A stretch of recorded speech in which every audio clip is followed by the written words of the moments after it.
Good morning, ladies and gentlemen. My name is Lapasad I'm from Patala Vidya School, and today I will tell a story about Little Red Riding Hood. Once upon a time, there lived a little girl. This girl wore a red riding hood at all the times. That's why everybody used to call her Little Red Riding Hood. Darling, yes, mommy. You know your grandmother is ill. You to take her to pick his elephant and fetch her some food from the woods. Of course, mommy, I will. The little girl with her red riding hood, as always, started her journey to her grandmother's house. Do not leave the road in the bunny first, sweetheart, said her mother. She was leaving. Little Red Riding Hood started walking in the bunny forest while joyously singing songs. La la la la. I wonder why they call it a bunny forest. I haven't seen any bunnies along the way. Little Red Riding Hood came to a road filled with flowers. There were kinds of colored flowers. I should pick some flower for my grandmother. She will be very pleased. While Little Red Riding Hood was picking the flowers, she did not realize that she was drifting away from her path. At that moment, she heard a sound coming from the bushes. Suddenly, the big bad wolf approached in front of her. Little Red Riding Hood was so scared that when she saw the wolf right in front of her eye, she dropped the basket that she was carrying. The wolf jumped closer to her and collected the cookies she had dropped from the basket and gave them back to Little Red Riding Hood.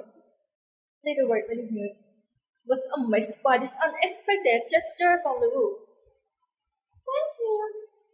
Where you head on, little girl? To my grandmother's house. The yellow house at the end of the forest. She's not feeling well, so I'm bringing cookies and healthy nuts. I see. By the way, you can call me Little Red Riding Hood like everybody else does.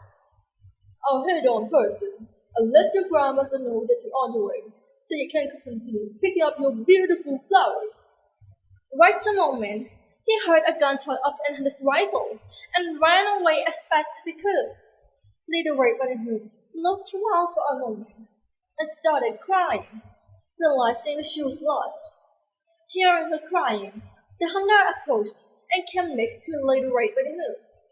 What are you doing around here, little girl? It's very dangerous around here. I'm looking for a big bad wolf whom I've been hunting for a very long time. Little Red Riding Hood was very ashamed because she had not listened to her mother and left the road in the bunny forest, so she could not tell the hunter that she had met the wolf.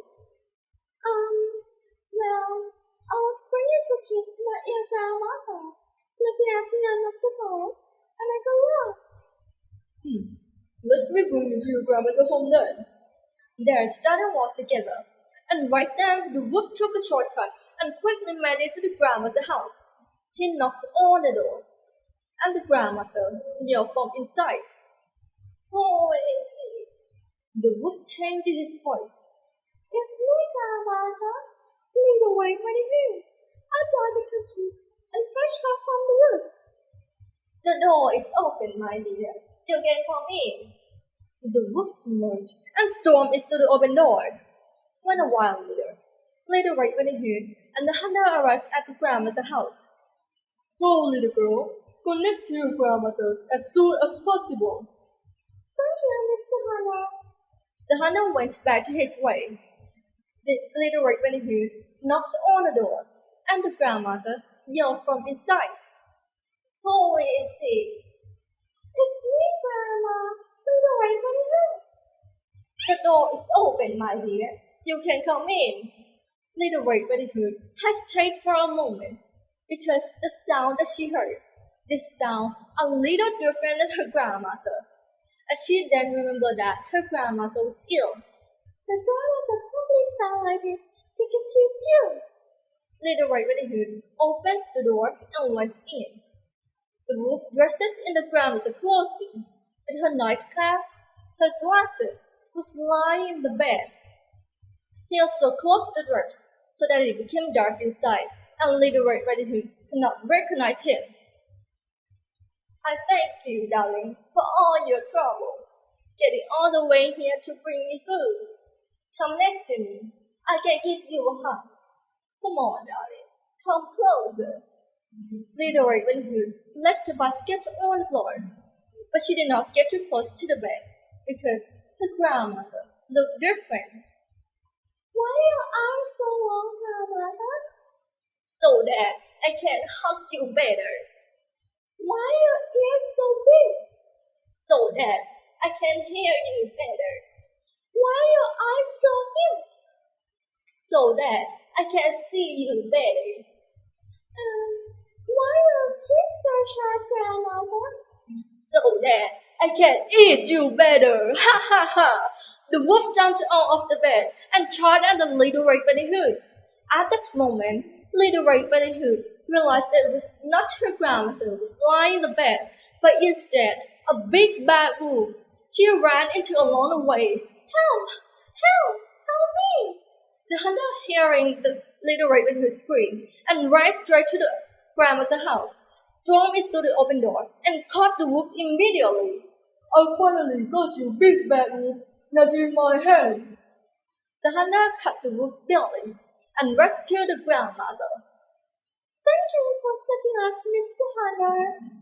You're welcome, but promise me, little girl, that you will never forget what your mother asked of you. With great appetite, the grandmother ate all the cookies Little Red Riding Hood brought for her, boiled healthy herbs to make a cup of tea, and instantly got well. Little Red Riding Hood promised her grandmother that she will never ever fall into the words of bad wolf again. Little Red Riding Hood walking in the bunny forest once again, singing along merrily. The bunny forest became full of joy.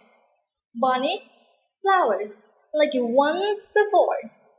The moral of the story: strangers may not always have good intentions, so it's important to be cautious and not trust everyone blindly. Thank you so much.